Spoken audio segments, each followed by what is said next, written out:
Hello, everyone, and welcome to episode 2 of The New Pioneers, the official podcast of Bar Ranch Strategy Partners, and our first content episode.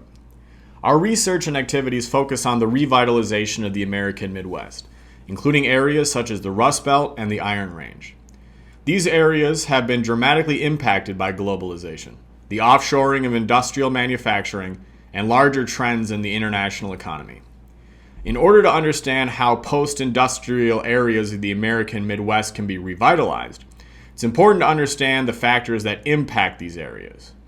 To do so, we will begin discussing a relatively recent piece that appeared in the Journal of International Business Studies, and which has had an influential impact on modern globalization studies, particularly in the strategic management field, and a major effect on my own research. Written by Olga Petricevic and David Teece in 2019, the paper is called The Structural Reshaping of Globalization: Implications for Strategic Sectors, Profiting from Innovation, and the Multinational Enterprise. I won't read the whole piece. It is available on Gibbs' website through Google Scholar, but I will touch on some of the parts that stood out to me and what I believe they mean for our own research and work. I'm going to progress through the piece, reading some important quotes and providing occasional commentary on what I think they mean. In the future, these insights can be utilized in our own Bar Ranch research on revitalization. As always, I welcome your own comments and feedback, which you can provide as a comment on these uploads or by emailing me through our website. Now, on to the piece. So as we mentioned, this is Petricevic and Teece 2019, The Structural Reshaping of Globalization, which appeared in Gibbs, the Journal of International Business Studies. So they begin in the early part, in the introduction, with a quote that says that the global economic system created in the post-World War II era is now being disrupted and undergoing significant structural reshaping. While in need of improvement, the post-World War II system led to an extended epoch of peace and an unprecedented rise in prosperity. So as we can see, the authors have a genuinely positive perspective on the international economic arrangements that arose after America's triumph in the Second World War, the construction of what were known as the Bretton Woods institutions, like the World Bank, the General Agreement on Trade and Tariffs, the International Monetary Fund, the GATT, which became later the WTO. But there's problems, as we will see. There's some fracturing, there's some dissent that are emerging in this larger system. And the authors write that some are now suggesting that we have entered a period of deglobalization, undergirded by a technological Cold War. So as we will see in the future later on in their piece, they're talking about the emergence of great powers, of regional trading blocs, particularly the United States and the West, which had built the system of modern globalization, but of course China, Russia, the BRICS countries in general there. And what's also very fascinating to me is that it looks back at a lot of the early or relatively recent, the 1990s and the 2000s discussions on globalization and how they were wrong, essentially wrong. And the authors write that until recently, a popular, albeit flawed view was that cross-border activities had become so common and growing so significant that the world was becoming flat. And of course, that's a reference to Thomas Friedman, the New York Times columnist, the author whose famous book, The Earth is Flat, was about globalization, about the offshoring and outsourcing of manufacturing in different areas. So they really talk about how this kind of almost utopian view of globalization, of countries coming together, homogenizing, playing by the same rules, simply doesn't exist. And it never existed, and it won't in the future, at least for the foreseeable future. And the authors of this piece, they mention that they describe it as what they call techno-globalism, which is a view that assumed the continuation of an open or liberal world economic order with low or no tariffs and investment controls and respect for the rule of law in governance arrangements. As we will see in this piece and later on in our own research and the discussions of globalization, It's not guaranteed. Globalization is not a necessarily natural or irresistible phenomenon that simply arises. It has to be built. It has to be maintained. It has to be enforced. There are two big drivers of globalization: the technology that allows us to communicate, to travel around the world, to build on the other side of the globe, and to bring products to market in supply chains, all different places. But in addition to that technology driver, there also has to be policy as well. The governments of the world, particularly the great powers and the major economic centers, they have to be pro-globalization as it exists as a certain policy. They have to want to lower tariff and trade barriers. They have to actively encourage businesses and enable them to have relatively easy cross-border interactions, and to allow the flow of capital, of products, in many cases of people. And there's certainly no guarantee of that. Globalization is an active project that has to be maintained and enforced. And if it doesn't, or there are alternatives to it, or people reject it, then it might fall apart. It can be a very fragile system. So the authors, they write that all of the above perspectives, what we're talking about, are consistent with Gemawatt's view that the world has only ever been semi-globalized, and that nation states continue to play a critical role in shaping and reshaping the competitive international business landscape. So Gemawatt there, 2003, will talk about the idea in the future of semi-globalization or glocalization, where this idea that Western standards, or what you might call the Washington consensus of free trade, of cross-border investments, FDI, foreign direct investments, vast international supply chains, it exists to a very real extent, but it certainly has not taken over the world. Not everyone accepts it. There's big major resistance in many places, in countries around the world, in governments, but also within countries as well, within America, within Western places. So that really impacts what's going to be happening in the modern world in our international economy. And the authors write about that, where they say, today we face a new milieu of structural reshaping of the global economic system, and that neo-techno-nationalism is creating a new bifurcated world order. And so essentially what they mean there, right, that globalization, or the international economic system that multinational enterprises do business in, they play by certain rules. They play by certain rules of the game that are created mostly by the United States and Western countries, and they have to follow those rules. They have to play by them. And they are rewarded when they play within those rules and punished when they do not. And countries are like that as well, both countries and businesses.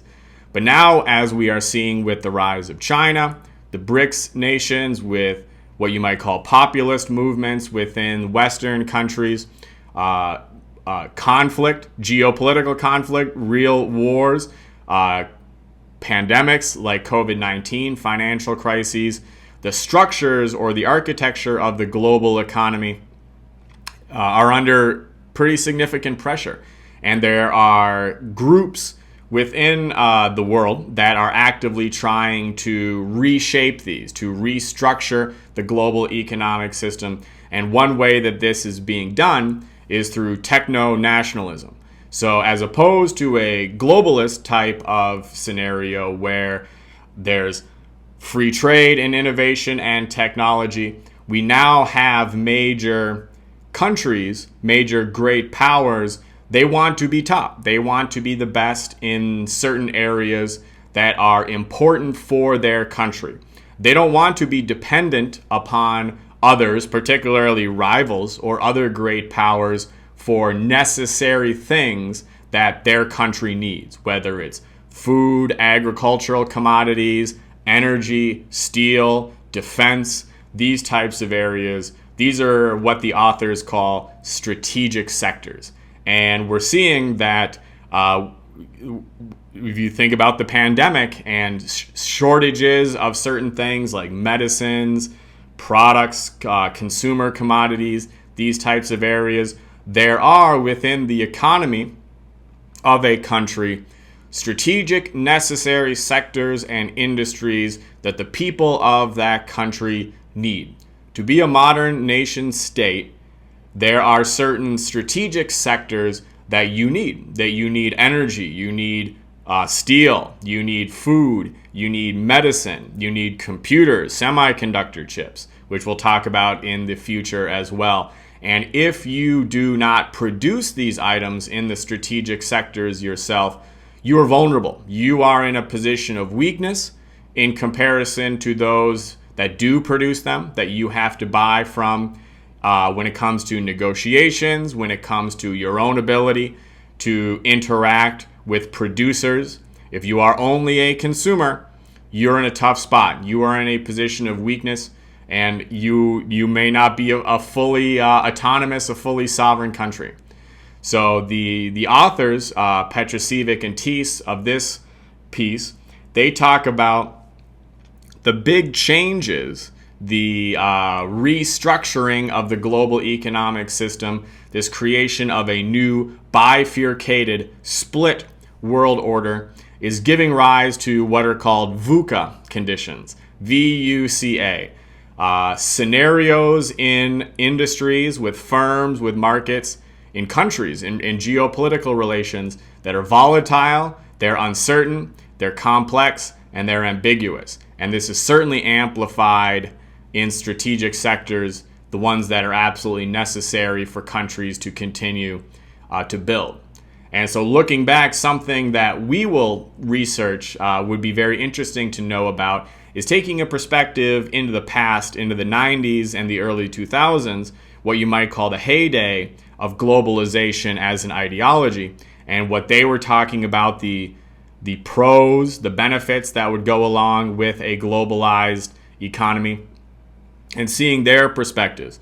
Because I think we'll see that a lot of the promises that were made didn't come true. And a lot of the negatives, the challenges, the costs that we were told, or people were told were not going to be there, emerged and came about. And so the authors here of this piece, they write that many anticipated greater convergence of norms and values amongst nation states as globalization advanced. And the view of a frictionless, homogeneous, rule of law, borderless world is now clearly an illusion.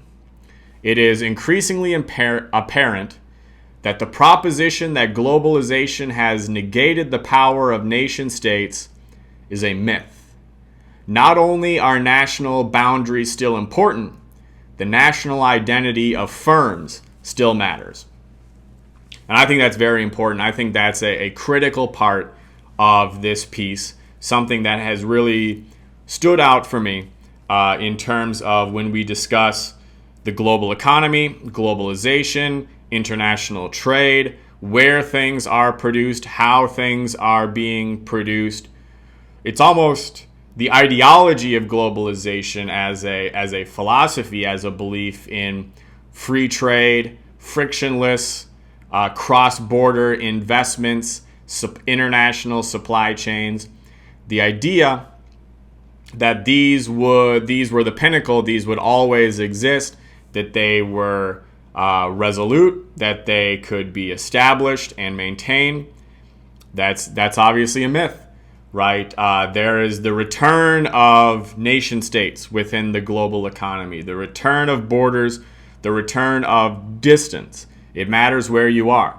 And as we're seeing with the establishment of new great powers, the emergence of economic centers on the other side of the world, particularly China, the putting of sanctions on certain countries, and the regionalization of certain trade blocs, right? All of this is splintering not only the real structure of the globalized economy, the rules of the game that international businesses had played by for long periods of time, but it's also fracturing, it's also destroying the ideology, the philosophy that went along with it, that it was the end of history and the world was flat and globalization was the future and countries would continue to converge and to integrate and to become more and more similar to each other, or realistically more and more westernized or Americanized, and that's turning out not to be the case. And there is a realization now that vast international supply chains, the production of critical, strategic, necessary products on the other side of the world might be a challenge. That might be a significant vulnerability to nations, that if you do not produce something yourself, or if it is not produced by your companies within your country, or at least in friendly areas in your own region, if you are dependent upon foreign businesses, particularly foreign rivals, for absolutely necessary items that are key to your country's well-being, you might be in trouble. This is a matter of vulnerability, a significant vulnerability. And the authors here, continuing to speak with them, they say, some have argued that there have been ongoing changes in the balance of global power in the last 2 decades, and that the locus of economic power may have shifted to a state where there is a power vacuum in which no single country or constellation of countries is willing or able to provide global leadership. These shifts are especially acute in the technological and innovation spheres. So this gets to another point that we will talk about in the future, where we discuss the global economic order, the global geopolitical order, how that impacts our own region, how that impacts markets and the sales of products, consumption patterns in many different areas. It's clear that modern globalization, the contemporary international economy as it exists now, is dependent upon the United States. It's dependent upon the ability of America, particularly through its military strength, to enforce the rules of the game for the modern international economy. And if those rules start to break down, if they lose legitimacy, if the government fails or loses the ability to enforce the policies that it has enacted, then the structure starts to break down. And you will have a reemergence of a power vacuum, as the authors talk about here, or a contested space between different alternatives, different centers of power. And if we are not prepared for that, if we are in a situation where the critical strategic sectors of our industry, of our economy, we don't have access to them, we don't produce them, we may be in a very, very challenging scenario. And so the authors write that we see the possibility of a bifurcated world arising with an increase in conscious decoupling of firms' and nations' objectives, as well as economic and innovation trajectories. So this idea was mentioned earlier of a bifurcated world, or a bifurcated order in the global economy, means it's splitting, right? What had been a uniform set of rules of the game is no longer homogeneous. It's no longer set. Not everyone believes in it, and not everyone follows it. And that might not have been a problem in the past, where the enforcers of the rules, of course the United States here, was a hyperpower, or had what they call the unipower moment at the end of the Cold War.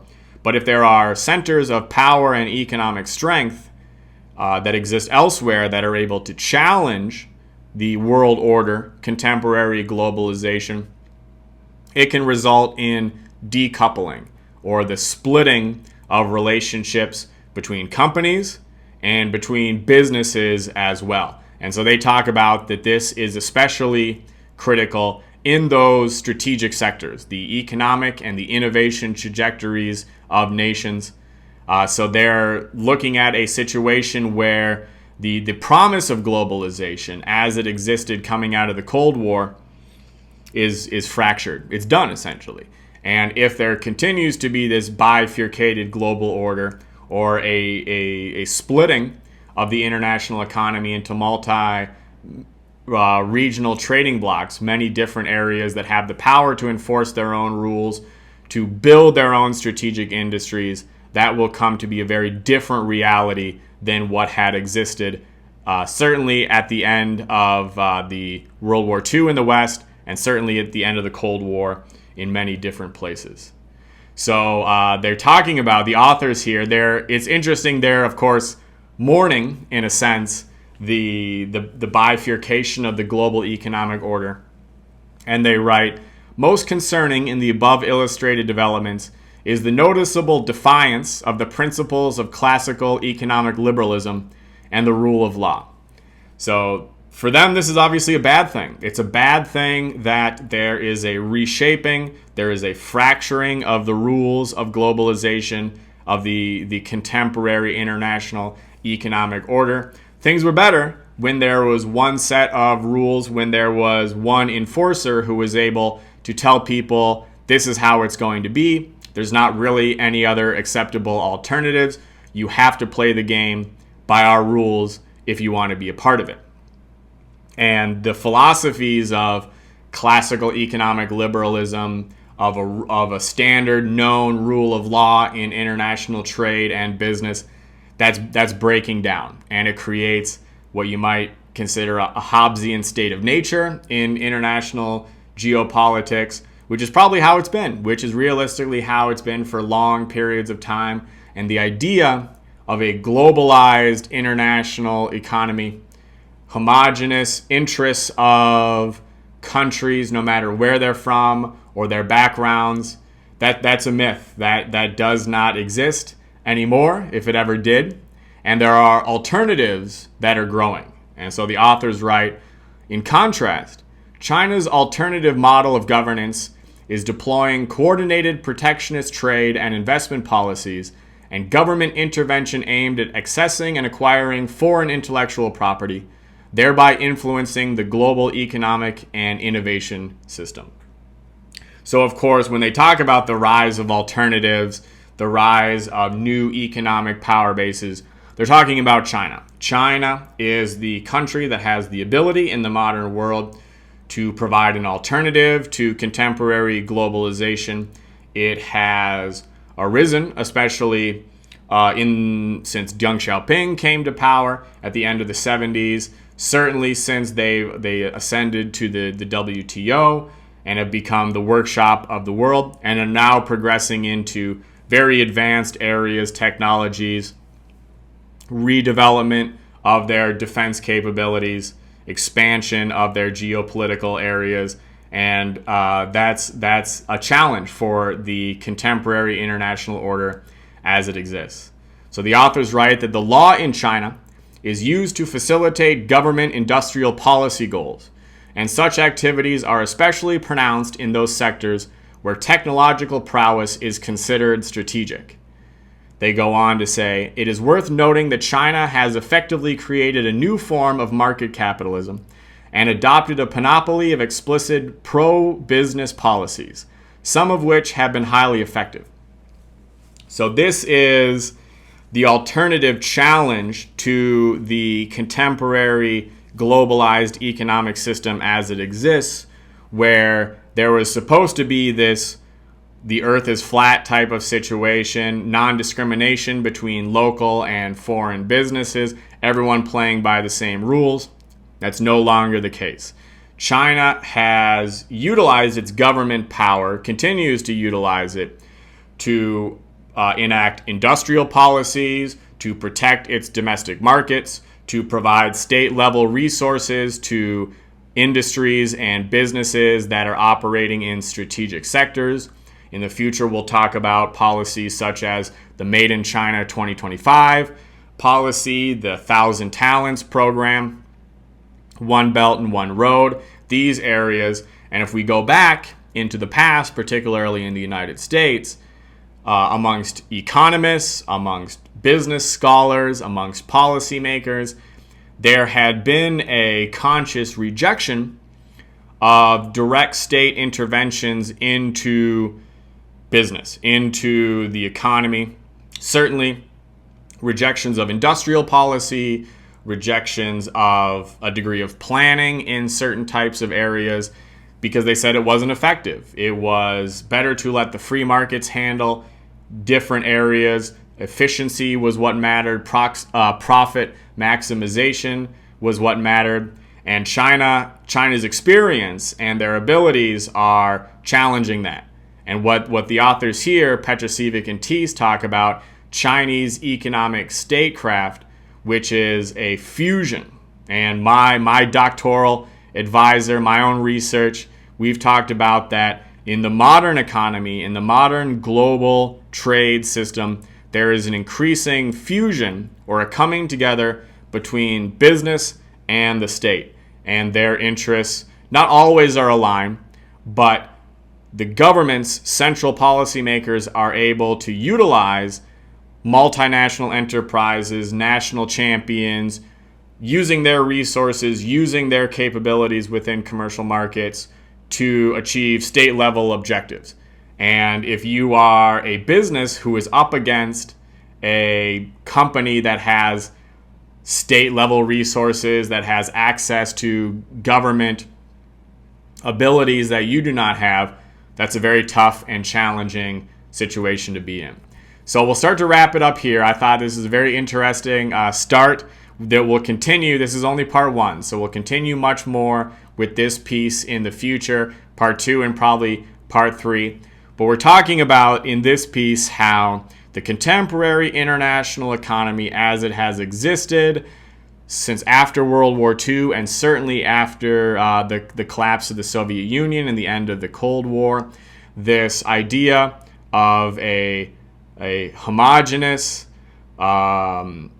liberal economic order that was pure globalization, that's gone. That has been rejected by the emergence of new powers, by alternative governance methods, by the introduction of new strategic trade and industrial policies, of protectionism, of the interventions of powerful states into commercial markets, utilizing multinational enterprises to achieve state-level goals.